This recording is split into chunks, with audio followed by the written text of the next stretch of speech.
కేవలం లోక సంబంధంగా మాత్రమే దేవుడు అవసరం అనుకుంటే నీ విశ్వాసం వ్యర్థమే. అది లోకంలో ఉన్న వారి కంటే మనం ఇంకా దౌర్భాగ్యం అయిపోతాం. ఈ లోకం మట్టికే క్రీస్తునందు ఉన్న యెడల మనకు లోకంలో ఉన్న వారి కంటే మనకు ప్రయోజనం ఏంటి, ఇంకా గొప్ప ఏంటి?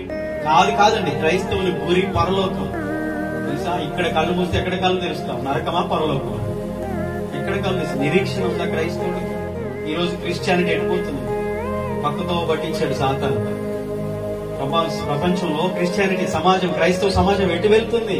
ఇలాంటి బోధలు, ఈ వాక్యాన్ని సరిగ్గా సంఘానికి అందించకపోవడం, సంఘం సరిగ్గా విశ్వాసులు ఈ వాక్యాన్ని అర్థం చేసుకోకపోవడం వల్ల క్రీస్తు సరళత నుండి, పవిత్రత నుండి తొలగిపోయారు. అవ్వను సర్పం కుయుక్తితో ఎలాగ మోసపరిచాడో ఈ రోజు సాతాను కూడా సంఘాలను, విశ్వాసులను, సేవకులను కూడా పక్కదో పట్టించేస్తున్నాడు. వాక్యం కాదు, వాక్యంతో పని లేదు మీకు. క్రైస్తవులారా రండి, అద్భుతాలు జరిగితే ఏం కావాలి మీకు అడగండి. ఒరే